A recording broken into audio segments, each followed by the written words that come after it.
The Netflix film Tigertail was written, produced, and directed by Mr. Alan Yang. Mr. Yang's credits are considerable and include co creator, executive producer, and director of the series Master of None, also on Netflix, for which he received the 2016 Emmy Award for Best Writing in a Comedy Series, the first Asian American recipient in the award's history. The show itself was nominated for 12 Emmy Awards, 3 Golden Globes, and the recipient of a Peabody Award. Previously, Allen was a writer, co executive producer, and director for Parks and Recreation, the enormously popular series also nominated for an Emmy in 2015. Other projects include the Amazon Prime video series Forever and Little America on Apple TV Plus, which is entirely based on real life immigrant stories. Tigertail is a multi generational drama that tells the story of a Taiwanese factory worker who leaves his homeland to seek opportunity in America. Normally, this interview would take place following a Media Educators Association screening of the film in New York City, but COVID 19 has put a hold on that for a while. So, Mr. Yang has agreed to a video conversation about Tigertail. This is Teacher Appreciation Week, and we in turn are grateful to Mr. Yang for taking the time to discuss his new film with us. Mr. Yang is himself a Harvard graduate, and his mother is a math teacher. So, thank you very much for joining us today. Thank you for having me, John. Thank you. And whenever a film like this comes our way, the usual question would be how much of you is in this story. But in the promotional materials that we got for the film, you answered that question because you wrote, quote, to say this film is personal in nature would be a vast understatement. In fact, you indicated that the film was just originally entitled Family Movie. Tell us how your story and this film parallel. Well, the movie is inspired by the story of my family, loosely so, but still definitely inspired by that. And you know, essentially, it's the story of my father. And it's my dream of his past, essentially, and what he left behind to come to this country to provide me, my sister, my entire family with a better life. And so this movie was written over the course of 4 or 5 years and really was a process of me minding my own memories, me texting and calling my dad, me texting and calling my mom, me texting and calling my sister, and incorporating their stories in a way that felt natural to the narrative of the movie, but also, you know, left room for imagination and inspiration and sort of filmic cinematic inspiration as well. So while it's based on my family, there isn't a one-to-one relationship with reality. I hope to capture the kernels of emotional truth. Okay, well, you've captured some very nice kernels. Now you grew up in a suburban community, but you have stated that you really didn't grow up in the Chinese culture. Yeah, very much so. I grew up in Riverside, California, which is about an hour and a half from LA, but you know, isn't a big city in the sense of a metropolitan, super diverse area. It's diverse, but didn't happen to have very many Asian American people. And so my high school was primarily white, black, and Latino. And as a kid, I just wanted to fit in, you know, and that meant not necessarily speaking Chinese. It didn't mean, you know, bringing weird stuff to eat for lunch. You know, it was like, I want a sandwich, you know, it was that kind of thing. Yeah, I wanted to listen to rock music and play sports and all that stuff. So it took a while for me to become more interested in my heritage, in my family story, in my parents' histories, and come to terms with who you are when you look in the mirror. And I think being a creative person, being a person who writes and directs and produces, only helped that, because ultimately I realized what is the most powerful thing you have as a creator. It's your perspective, it's your point of view, it's the way you see the world. And part of that for me is being Asian American. It isn't necessarily for everybody who's Asian American, but it is for me. Okay, wonderful. That in terms of absolute parallels, like Angela in the film who goes back to Taiwan, you went back to Taiwan with your father about 4 years ago. Yeah, it was, and it was the first time I had been back since I was 7 years old. So that part is kind of based in reality, and it really opened my eyes. It just, you know, made me think about why I hadn't gone back and why I never learned Chinese and why I never spent basically enough time with my dad. I hadn't taken that many trips with him, and I'd never seen where he grew up. I'd never seen where he worked as a young man, where his mom grew up, and all of those things. And it's sometimes things that you take for granted, and especially people who have their grandparents around or who grew up in the same town their parents did. You know, those things kind of are kind of natural and sort of built into who you are. But for me, you know, my parents grew up in essentially what felt like a world away. It felt like a different world, especially when you account for the passage of time and how much that country has changed. So all those things kind of wrapped into one experience. And he told me a lot of stories that ultimately did make their way into the film. Yeah, you mentioned of texting them and emailing them for stories to make the film.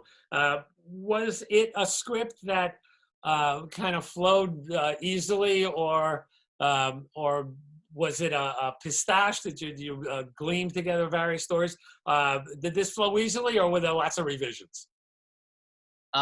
It flows easily until it comes time to make it good. You know, you write a lot of stuff, and I wrote this huge sprawling draft, and you know, that's all fun and games. And then it comes time, like, well, what are we actually going to shoot? And then after you shoot some, it's like, well, what are we actually going to put in the movie? And so, you know, for me, writing is a very iterative process. It's not about the first draft. It's not about your outline. It's not about the story breaking. It's about all those things, of course, but then it's about the rewriting and actually making it worth making. And so, yeah, I mean, the first draft of this really covered a lot of characters and really was really, as I said, a sprawling sort of tome. But over time, you know, we tried to pare it down and figure out what the real heart of the story was, what the emotional core of it was. And it ultimately ended up being this father character, his memories of his past, his dreams of his past, and his struggle to reconcile that and what he had become with his relationship with his daughter and the sort of way his past interacted with his present. You mentioned the past, and I do want to talk about the choice of daughter as opposed to the choice of son.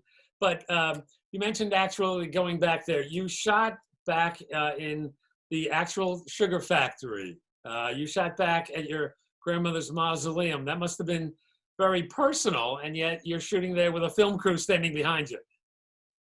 Yeah, it really was, and you know, I wanted to get my father's blessing and figure out, you know, if it was all kosher, and he was totally on board with it, and yeah, it was, you know, I just remember visiting that factory with my dad, and I wasn't able to go inside, but we saw the outside, and then when we scouted, I was able to see the inside, and it was perfect. And the same thing with the mausoleum, which is just such a beautiful piece of architecture that the likes of which I'd never seen in America. I think they called it a columbarium, which is a word I've never even heard, but they're dotted the landscape in Taiwan, and that's where they sort of bury their dead.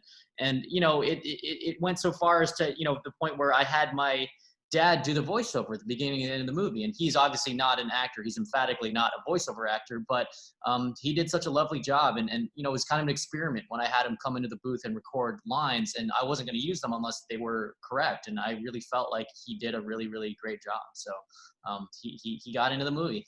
And directing your father, I'm sure, is a fun thing to do. Speaking of directing, were you always in mind of directing this yourself? You've produced, you've written, but you were always going to be directing this film. Yeah, I definitely wrote it with myself in mind as the director. You know, over time, as I've been lucky enough to sort of be able to go from writing to producing to show running, what I've found is that if you really want to communicate your vision and really express what you have in your mind and basically have it made in the way that you see fit, you got to be the boss. And in television, the showrunner is the boss. And so, you know, on Master of None, Aziz and I are the bosses. On Forever, you know, Matt Hubbard and I were the bosses. And so for a movie, the writer's not the boss. The director's the boss. So I couldn't just be the writer on this, because then someone else would be shooting my family story. So I definitely couldn't do that. And I've really fallen in love, aside from that, with directing and sort of being on set. And look, a script to me is a blueprint, and a script is not a final product. A script is a plan for a final product, which is the actual film or television show. And so, you know, that I want to be part of that process. And I really was inspired by a lot of films and sort of used influences from a lot of films along the way in making this film. Oh, like what influences? Oh, a ton. And so, you know, early on, I at least wanted to become semi-literate in Taiwanese film. And so I started watching some of the new Taiwanese masters, Ho Xiao Shen and Edward Yang. Of course, there's a movie called EE, which was widely heralded in about the year 2000 when that movie came out, which is a delicate, restrained family drama, which crosses generations and really packs an emotional punch without being melodramatic or sentimental. Obviously, visually, there's a little bit of Wong Kar-wai, one of the greatest visual stylists of all time. You know, his work with his DP Christopher Doyle is, you know, just sort of unparalleled. And so, you know, you put all of those kind of in a blender and sort of also match it with some of the Western canon, you know, and it's not just Asian films that influence this one, but, you know, a lot of those flashbacks that take place in Taiwan, there's a little bit of that flavor in there. Okay, you as you said grew up in L.A. and California, but you set this in New York City. Yeah, that's real. That's my parents moved to the Bronx. So my parents moved to the Bronx from Taiwan, and I just couldn't get the image out of my head of, you know, a young Asian couple, a young Asian man walking the streets of the Bronx in the 70s, dressed in 70s attire. And, you know, I just hadn't seen that. You know, I just hadn't seen that. It's like, it's one thing to say, hey, this looks kind of like a Wong Kar-wai movie or, you know, Edward Yang movie in the 70s or whatever. And then those characters come to America and learn English and speak English. Like, I just never seen that. And I was really excited about shooting that stuff. And I love shooting in New York. You know, I have a place in New York as well. And I like stopping by there and shooting there. And, you know, we had shot master there and it's just a really great experience. There's an energy there. It's beautiful to shoot. And so we ended up scouting the Bronx and picking a location up there. And when I showed where my parents where it was, they were like, oh, that is blocks away from where we actually live. We remembered the medical center. We remembered those, you know, the laundromat in the corner and all that stuff. And that was just insane, you know. Oh, great. And thank you for shooting New York in New York. I would never do otherwise. It's my favorite. I love shooting New York. I love shooting the East Village and walking to work, walking to set. I noticed you even snuck in the IFC Film Center in there too. Oh, the best. I've seen so many films there. I just remember, you know, I remember back when movies were playing in theaters. I would go to IFC. I would go to Metrograph. I would go to, oh man, Sunshine, R.I.P. Like, you know, all those great independent movie houses. It's wonderful. There's not a whole lot of time in a low budget film for rehearsals, but when you've got Sima and people like Joan Chen, you probably don't need a whole lot of rehearsals. But tell us about your actors. Yeah, I feel incredibly lucky with this cast. I mean, one thing I will defy anybody to watch the movie and say that it's not well acted, because to a member, the cast is just stacked. And, you know, everyone from Taiwan, Joan, as you mentioned, to Christine Ko, who plays Angela, and then moving to Taiwan and Hong Chi Lee and Yo Xin Feng, who play the young couple, and Kwame Yang, who plays the grandma character. It's just, you know, casting is very much a gut thing. It's a very gut decision you make, and you just are, you know, I feel like you're this alchemist who's trying to put these ingredients together and try to find the right chemistry and the right balance. And sometimes you're taking a flyer, you know. So when I cast Hong Chi Lee, for instance, who plays Young King Ray, the young version of my dad, I flew to Taiwan and I met with Taiwanese actors, and I don't speak Mandarin. And so I was just talking with all these actors through a translator. And then, you know, the casting process there is a little different. It's not just, hey, come in and read the lines. It's you meet with them and you kind of establish a rapport with them. And then you gently suggest that you run lines together, and maybe then you get to see the scene play out. And I'll be totally honest, we ran the scene. You know, I met with Hung Chi. He was amazing. We as a person, and then we ran the scene, and I couldn't get the scene out of him. It was a scene where he's dancing and being charismatic and all this stuff. And it's like, I feel like this guy has the look. He has the charisma in person. I've seen his tape. I've seen him in films. Something's just not clicking. And so I flew back to America. I sat in my office in the West Village and just kind of thought about it. It was between him and a few other people that auditioned, and I just couldn't get him out of my brain.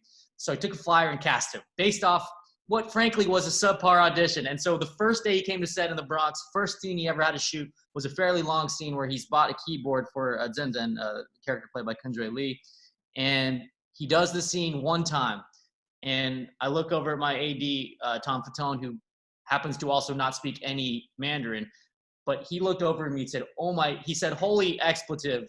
That guy's incredible. I don't speak a word of Mandarin, but I just can tell I was like, you're right. It's like it just clicked from there. And so he went on, shot the stuff in the Bronx, shot the stuff in Taiwan. And at the wrap party, he thanked me for casting me and said, I want to apologize. I know I was terrible in my audition. I was like, no, no, no, you weren't terrible. He's like, yes, I was. I was terrible. The reason is I never auditioned in my life. It was the first audition I'd ever done. I was like, how did you ever get cast in movies? He said, I was walking down the street one day. Someone scout saw me, said, hey, you got a really great look. You want to be in movies? And then he was in movies. So that was his first audition. And he didn't exactly nail it, but he got the part and he's incredible in the movie. No, he is charismatic. So let's go from the first film to Joan Chen. How many decades has she been making wonderful movies and even directing wonderful films? Did you approach Joan? Did Joan come to you? Yeah, Joan passed. Joan passed at first. And so I had met Joan a few years ago. Very fortunately for me, Joan and I had met in Shanghai a few weeks before I took that trip to Taiwan. So I was in Shanghai doing some work for DreamWorks, and she and I met and worked together on something very briefly. And, you know, I just had her number. I had her number on my phone, and she was who I had in mind for this part. And we offered it to her, and she's like, I'm just too busy. I'm prepping a film. I'm in China. I'm directing all this stuff, you know, all the stuff that Joan Chen has going on in her life. And I was really bummed out. And I just picked up the phone and called her and said, hey, do this for me. Just please, it's a day of work. You're the only person who can do it. It needs to be a magical human being. You are that person. Come in for a day, fly to New York. We'll treat you right. You'll do this one scene with Tai Ma. You'll be amazing. And then you'll fly home and continue your work. And she said, okay.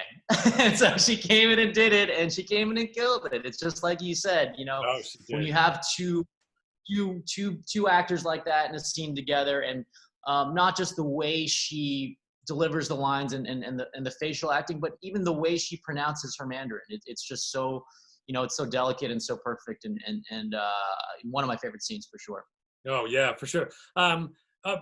Another one is, and in an article in Variety, you broke down a couple of scenes, and I should forward the link to the members, but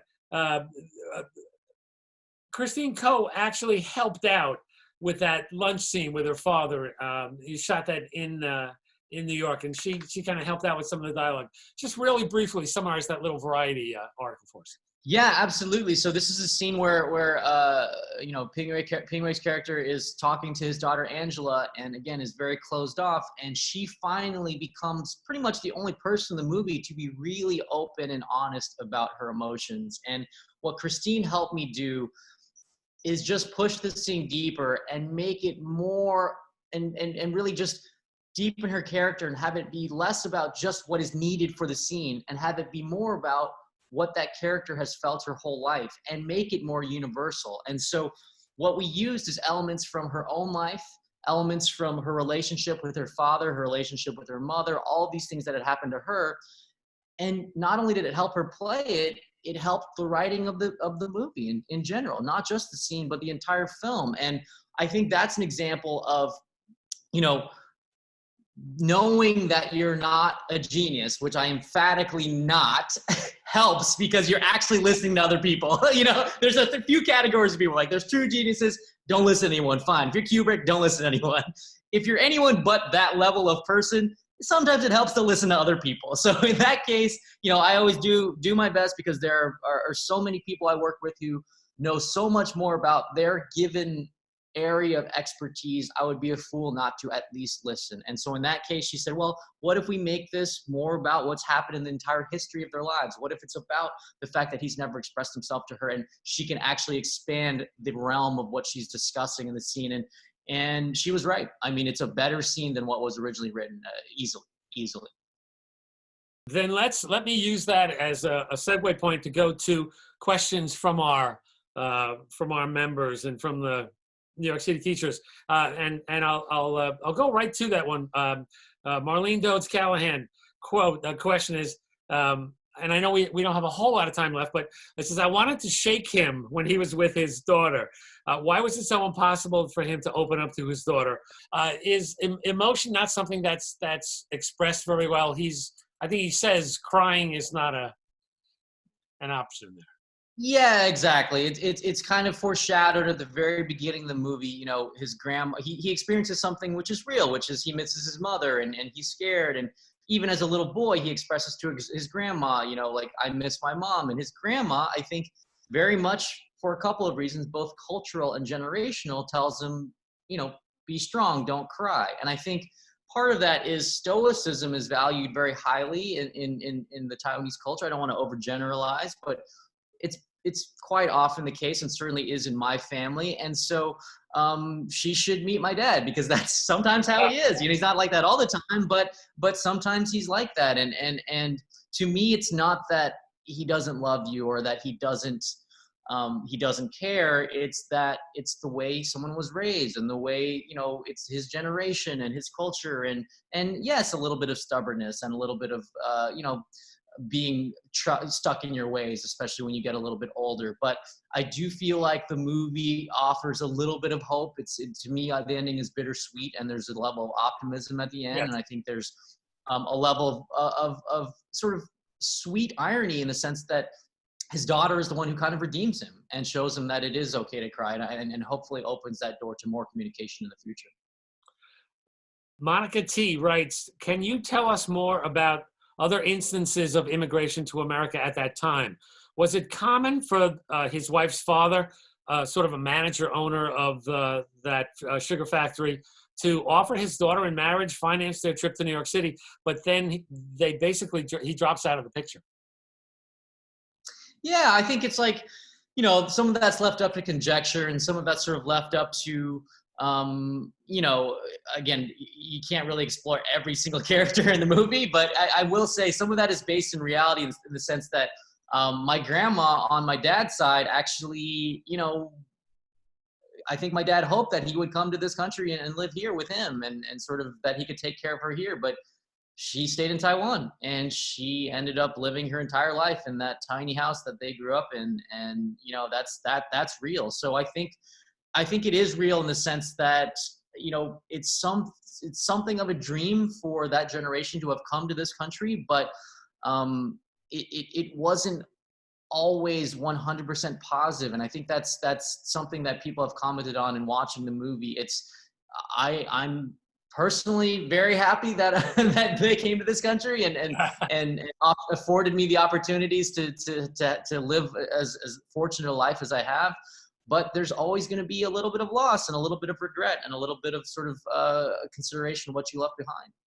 Mr. Tom Bookbinder writes, do you want us to feel that the leading character was expressing remorse for leaving his first love? And is this a metaphor for leaving his first love, Taiwan, for what ends up to be a drab America?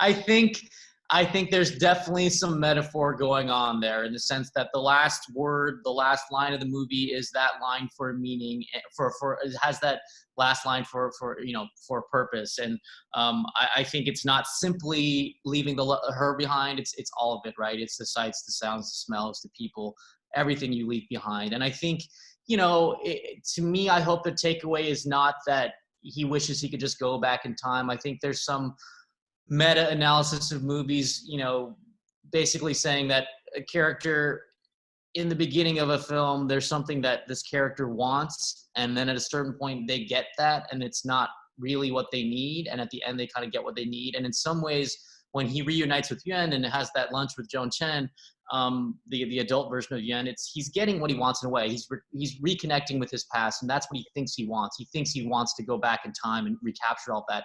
But it's not really what he needs. What he needs is to change, and what he needs is to learn, and what he needs is to open up. And so I think that's all sort of part of the movie and rolled up into that story. Okay, I have a question from Bud Randall, who asks, music is so important in this film, from Bach to, of course, Otis Redding. And about the most romantic thing he does for his wife is to buy that little table organ. How important is music in a movie to you? It's everything. It's everything. It's just really transformative, and the way music can change what a scene feels like. I mean, it's just so much. In some ways, it's so much more powerful than dialogue. It kind of breaks my heart as a writer sometimes, because you can write this beautiful scene. Like, you know what? Take the dialogue out and have them dance to a song. It's like, God, it's so much, not just more entertaining, but more meaningful and more powerful and more entertaining. And so music's always been really important to me, like the characters in the movie. My parents made me take piano lessons, and I played Bach, and many times I messed up, sometimes I didn't, but I played Bach growing up, and my dad's favorite song was that Otis Redding song, Oh, and I used to play in a band, and so music was really important to me, and it was really important as we were making the film. I want to shout out my music supervisor, Zach Cowie, and my composer, Michael Brook, who both did extraordinary work on the film and really were with me every step of the way as I went crazy and was particular about every piece of music. But yeah, it's just really, really meaningful. okay. Diske Suematsu writes that the plot is specific, but also wonderfully universal. You eloquently point out how much immigrant parents of many cultures have sacrificed for their children. So when you make a film, it's always got to be specific and yet universal. And he has a follow-up question. How has the film been received in Taiwan?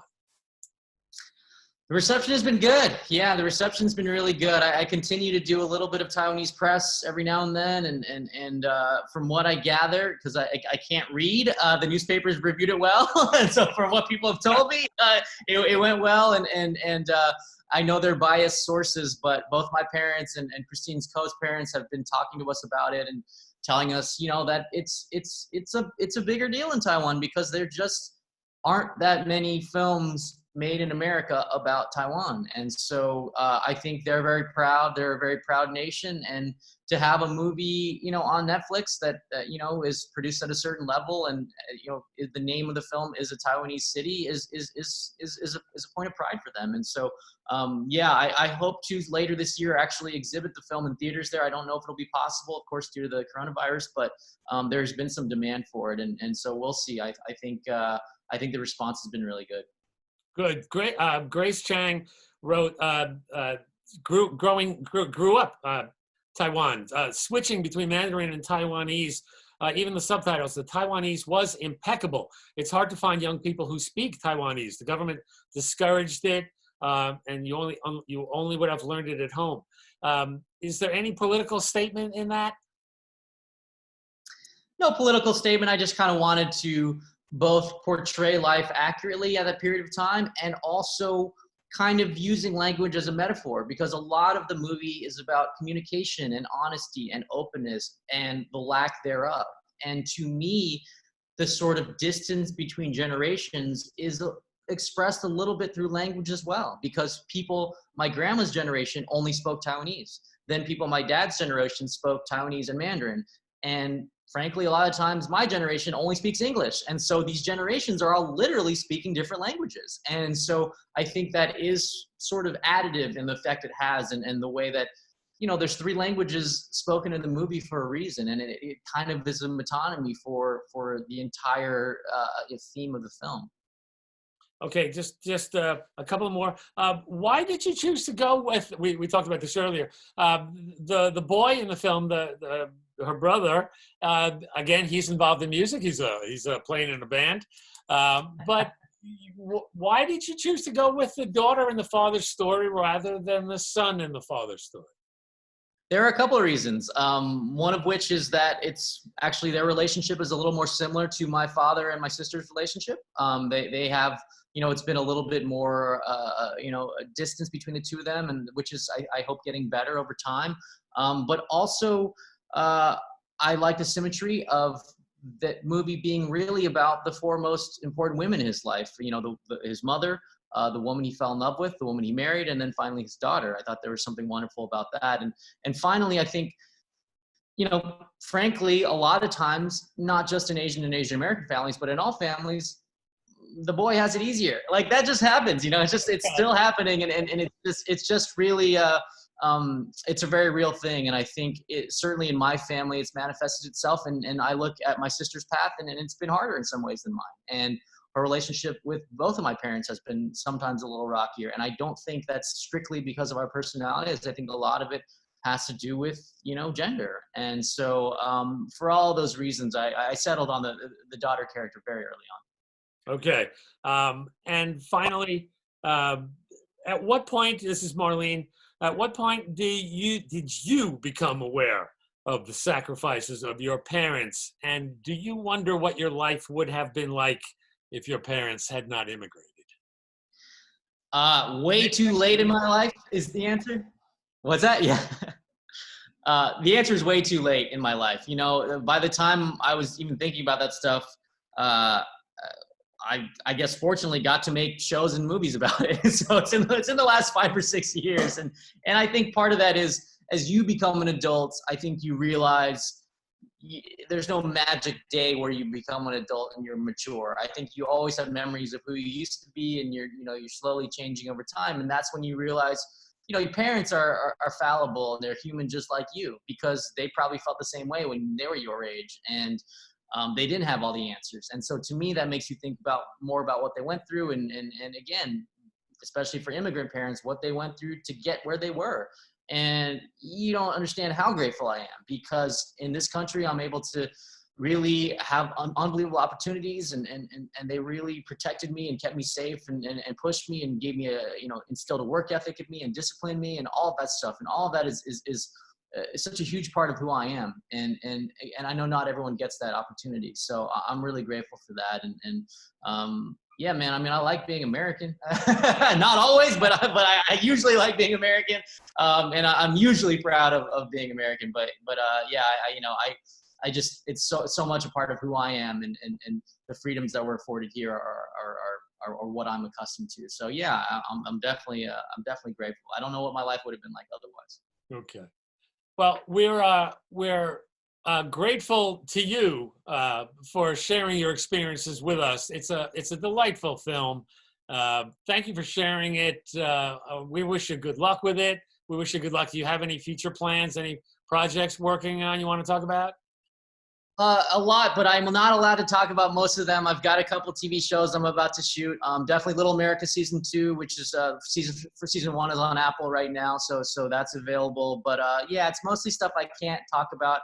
I do want to say a special thank you to media educators and all the teachers out there. My mom is a teacher, just like in the movie, and she couldn't love her job more, and I'm so proud of her. So thank you to all of you as well. Especially these crazy days. Absolutely. So we wish everybody stay safe out there, stay healthy out there, and thanks again. Thank you, John. Awesome. Thank you.